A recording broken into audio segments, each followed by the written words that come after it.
ஒவ்வொரு வீட்டிலும் நம் வாக்கு என்கிற முழக்கத்தோடு எஸ்டிபிஐ கட்சியினுடைய மகளிர் அணி மதுரையிலே ஒருங்கிணைத்திருக்கிற இந்த மாபெரும் மகளிர் அணி நிர்வாகிகளுடைய மாநாட்டிற்கு வருகை தந்திருக்கிற என்னுடைய மதுரை மாவட்ட பாசத்திற்குரிய ஊடக நண்பர்களை, சகோதரர்களை இந்த மாநாட்டிற்கு வருக வருகவென வரவேற்றுக் கொள்கிறேன். இன்றைக்கு எழுச்சியோடு ஒரு 150 சட்டமன்ற தொகுதிகளுடைய நிர்வாகிகளை எஸ்டிபிஐ கட்சியினுடைய மகளிர் அணியினுடைய தலைவி சகோதரி பாத்திமா கனி அவர்களுடைய தலைமையிலே இன்றைக்கு இந்த மாநாடு எழுச்சியோடு நடைபெற்றுக் கொண்டிருக்கிறது. இந்த மாநாட்டினுடைய நோக்கங்களாவது வரவிருக்கிற 2026 சட்டமன்ற தேர்தலில் ஒவ்வொரு வீட்டிலும் நம்முடைய வாக்கு என்கிற முழக்கத்தை இந்த மாநாட்டில முன்வைத்திருக்கிறார்கள். எஸ்டிபிஐ கட்சி களத்தை தயார் செய்வோம், 2026 வெல்வோம் என்ற முழக்கத்தை முன்வைத்து இப்பொழுது 2026 சட்டமன்ற தேர்தலை நோக்கி பணி செய்து கொண்டிருக்கிற இந்த தருணத்தில் அந்த இலக்கிற்கு உதவி செய்கிற வகையில கட்சியினுடைய மகளிர் அணி இந்த மாபெரும் மாநாட்டை கூட்டியிருக்கிறது. எனவே வரவிருக்கிற 2026 சட்டமன்ற தேர்தலில் எஸ்டிபிஐ முதலாக தமிழகத்திலிருந்து எங்களது சட்டமன்றத்தில் குரல் ஒலிக்கும் என்கிற கணக்கை நாங்கள் துவங்கவிருக்கிறோம். அதற்கு 100% பெண்களாகிய கட்சியினுடைய மகளிரினுடைய ஒத்துழைப்பை கேட்கிற, வெற்றி பெற வைப்பதே எங்களது இலக்கு என்று சொல்லுகிற மாநாடாக இந்த மாநாடு ஒரு வெற்றி மாநாடாக இப்பொழுது நடந்து கொண்டிருக்கிறது. இந்த மாநாட்டின் மூலமாக கீழ்கண்ட தீர்மானங்களை எங்களது மகளிர் அணி இப்பொழுது முன்னெடுத்திருக்கிறது. குறிப்பாக சமீபத்திலே பாட்னாவிலே நிதிஷ்குமார் அரசு அங்கே ஒரு பெண் மருத்துவர், ஒரு முஸ்லீம் பெண் மருத்துவர் தன்னுடைய பணியிடத்திற்காக வேண்டி அதற்கான அந்த சான்றிதழ்களை பெறுகிற சமயத்தில் ஒரு மாநிலத்தினுடைய முதல்வரே அந்த பெண்ணினுடைய அந்த ஹிஜாபை விலக்கி அந்த பெண்ணை மட்டுமல்லாது இந்த சமூகத்தையே கொச்சைப்படுத்தி இருக்கிற இந்த செயலை இந்த மாநாடு வன்மையாக கண்டிக்கிறது. எனவே இதுபோன்று பெண்களுக்கு எதிராக தொடர்ந்து அதிகரித்து வருகிற வன்முறைகளை, அதுபோல இது போன்ற நெருக்கடிகளிலிருந்து இந்த பெண் சமூகத்தை மீட்டெடுப்பதற்காக வேண்டி இந்த மகளிர் அணி மாநாடு அதற்காக வேண்டி அறைகூவல் விடுக்கிறது. இப்பொழுது தமிழ்நாட்டிலே நடைமுறைப்படுத்தப்பட்டு கொண்டிருக்கிற SIR-இல 97 லட்சம் வாக்காளர்கள் இப்பொழுது நீக்கப்பட்டிருக்கிறார்கள்.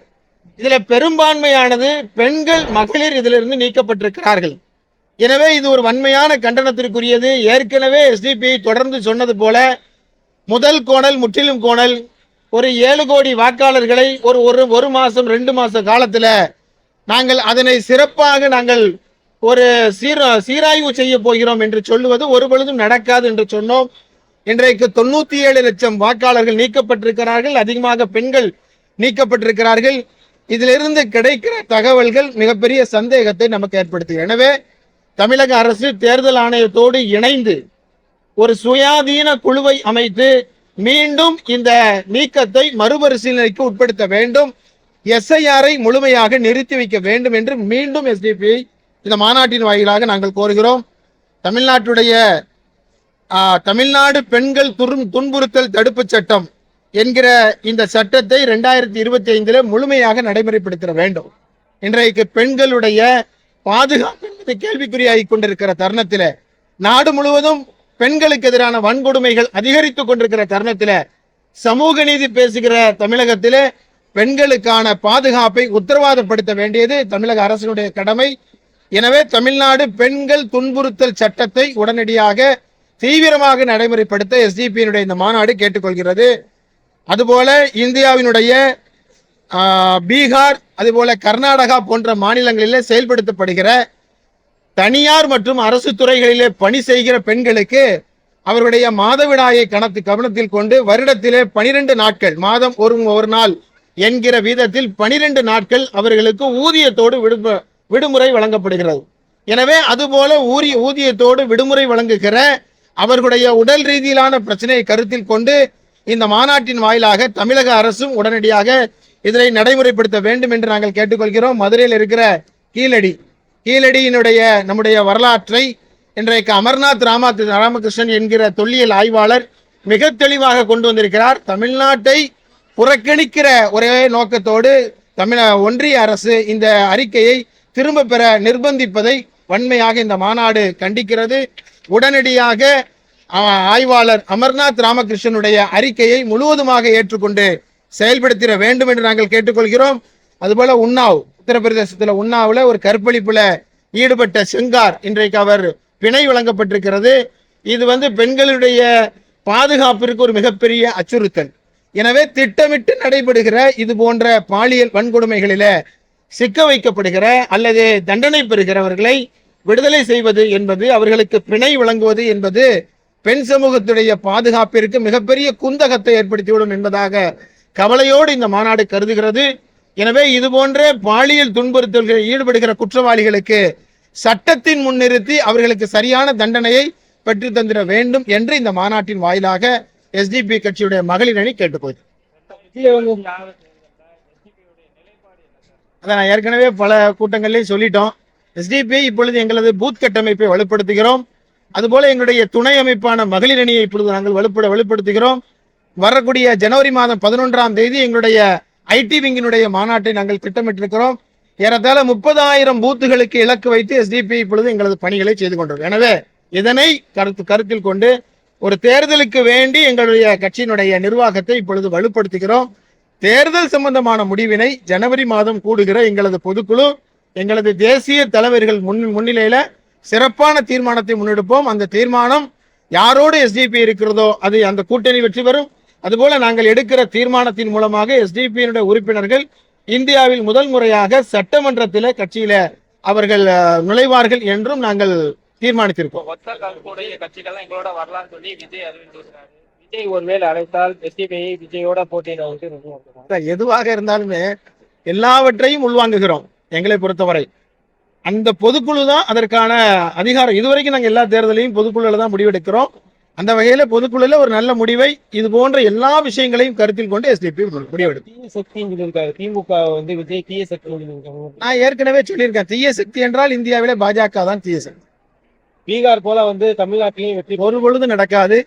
அப்படி தலைகீழ நின்று அவர்கள் தண்ணி குடித்தாலும் கூட தமிழ்நாட்டில் தாமரை மலராது. அப்படி ஒரு மாற்றம் தமிழ்நாட்டில் வராது. தமிழ்நாட்டில் இருக்கிற 7.5 கோடி தமிழர்களும் அவர்கள் அறிவாளிகளாக இருக்கிறார்கள். இங்கே அந்த சமூக நீதியை நிலைநிறுத்துகிற ஒரு சிந்தனை இந்த மக்களிடத்தில் இருக்கிறது. எனவே ஒரு பொழுதும் அந்த மாற்றம் பீகாரோ குஜராத்தோ எதுவாக இருந்தாலும் தமிழ்நாடு தான் அதை நிரூபிக்கும்.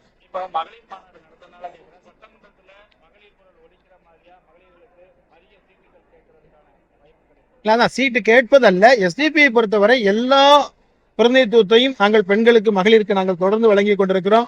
2021 சட்டமன்ற தேர்தலில் கூட 6 இடத்தில் போட்டியிட்டோம். ஒரு இடத்தில் எங்களது சகோதரியை அங்கே நாங்கள் நிறுத்தியிருந்தோம். அது மாதிரி பெண்களுக்கு மட்டுமல்லாது எங்களுடைய மொத்த கட்சியினுடைய கட்டமைப்பிற்கும் முழுமையான பிரதிநிதித்துவம் அளிக்கிற வகையில் எங்களது தேர்தல் நிலைப்பாடு ஆகும்.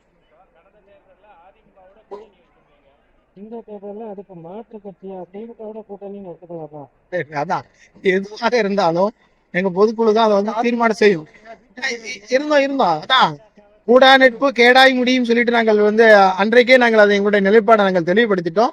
அதான் வரவிருக்கிற இந்த பொதுக்குழுல தான் அது இறுதியாக முடிவு செய்ய முடியும். எனவே அதிகாரப்பூர்வமாக முடிவெடுத்த உடனே முதல்ல எங்களுக்கு நாங்க மதுரை ஊடக நண்பர்களுக்கு முதலில் நாங்கள் சொல்லி விடுகிறோம்.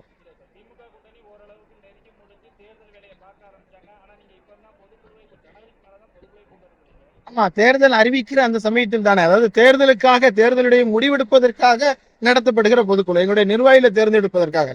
எனவே அந்த அந்த அந்த சூழல்கள் எல்லாவற்றையும் உள்வாங்கி கொண்டு அலசி ஆராய்ந்து தமிழ்நாட்டிற்கு அதுபோல கட்சிக்கு நன்மை பயக்கிற விதத்திலான முடிவை நாங்கள்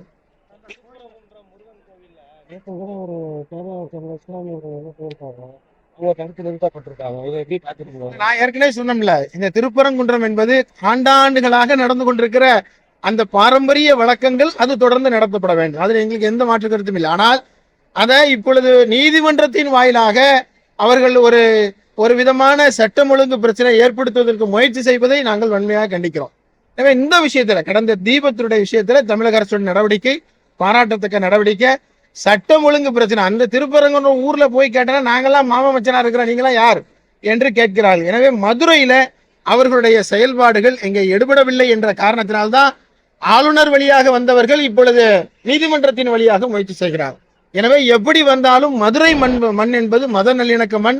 அதை பாதுகாக்க வேண்டிய பொறுப்பு அரசுக்கு மட்டுமல்ல ஒவ்வொரு தமிழர்களுக்கும் இருக்கிறது. எனவே அதுல யார் சட்டம் ஒழுங்கை அதை வந்து கெடுக்கிற வகையில் நடந்தாலும் அதை வந்து கடுமையான முறையில தமிழக அரசு வந்து அதற்கான நடவடிக்கை மற்ற தர்காவும் மீட்டெடுக்கணும் கோயிலா இருந்து அதை மீட்டெடுக்கணும்னு சொல்லி ஒரு மூமெண்ட் மாதிரி இருக்கு. அப்படி பேசுறவங்கள முதல்ல அவர்கள் மீது வழக்கு போட்டு அவர்கள் வந்து சிறையில் அடைக்க வேண்டியிருக்கு. அப்படி எந்த பிரச்சனையும் இல்லை. இல்லாத பிரச்சனை மக்கள்கிட்ட போய் இதை நாங்கள் செய்தோம் என்று சொல்லி மக்கள்கிட்ட போய் அவள் தன்னுடைய அரசியலை சொல்வதற்கு தகுதி இல்லாதவர்கள், அதற்கு இயலாதவர்கள் இது மாதிரி வந்து மதத்தின் பெயரால் மக்களை பிளவுபடுத்த பார்க்கிறாங்க. எனவே அது ஒரு பொழுதும் தமிழ்நாட்டில் இதுவரைக்கும் எடுபட்டது இல்லை. எடுபட வேண்டும் என்று நினைக்கிறார்கள். அது ஒரு பொழுதும் நடக்காது. குன்றத்துல நடைபெற்ற அரசியல் வந்து யாருக்கு பேக் ஃபயரா இருக்குன்னு அது யார் இதை மத அடிப்படையிலே அணுகிறார்கள் அவர்கள் எல்லோருக்கும் இது பேக் ஃபயர். அது ஒரு பெரிய மிகப்பெரிய செட்பேக். ஏன்னா இங்க தமிழ்நாட்டில் வந்து மதத்தை சொல்லிலாம் எந்த அரசியலும் இங்க வந்து செய்ய முடியாது. அது இதுவரைக்கும் எடுபட்டதாக வரலாறு இல்லை. இருந்தா பாஜக நாங்கள் குஜராத்திலே அப்படி இருந்தோம், ஊபியில இருந்தோம் என்று சொன்னால் இங்க எடுபட்டு இருக்க வேண்டுமே. இங்கே மத நல்லிணக்கத்தை, இங்கே இருக்கிற இந்த சமூக நீதி சூழலை உள்வாங்கி கொண்டு பேசுபவர்களுக்கு மட்டும்தான் இந்த மக்கள் வந்து இடம் தருவார்கள். அந்த வகையில இது வந்து யார் மத அடிப்படையில் மக்களை பிளவுபடுத்த நினைக்கிறார்களோ எல்லோருக்கும் இது செட்பேக். சரி, இல்ல அதான், அதாவது இது வந்து இப்போ ஒரு ட்ரெண்டாவே மாறி இருக்கு. எல்லாரையும் பாஜக வீட்டி, நான் அண்ணனை பத்தி மட்டும் சொல்லல, பொதுவா யாராக இருந்தாலும் அது மாதிரி சொல்வது என்பது தவறானது. என்ன அதுல உண்மையான வெளிப்பாடுகள் இருக்கிறதோ, அந்த அரசியல் இருக்கிறதோ, அதை வைத்துத்தான் வந்து ஒரு விஷயத்தை கணிக்க முடியும். எனவே தேர்தல் வருகிறது, பலவிதமான கருத்துக்கள் வரும். வரட்டும், தேர்தலில் நல்லதே நடக்கும்னு நினைப்போம். நல்லதே நடக்கும். நம்முடைய கைகளில் தான் எல்லாம் இருக்கிறது. கடவுள் உதவி கொண்டு உண்மையான மக்களுக்காக செயல்படுபவர்கள் யார் என்பதை மக்கள் ரொம்ப விரைவில் அறிந்து கொள்வார். நாங்க அரசியல் சூழலை உணர்ந்து கொண்டிருக்கோம். வேற ஒன்று இப்போதைக்கு எதுவுமே நடக்கவே இல்லை.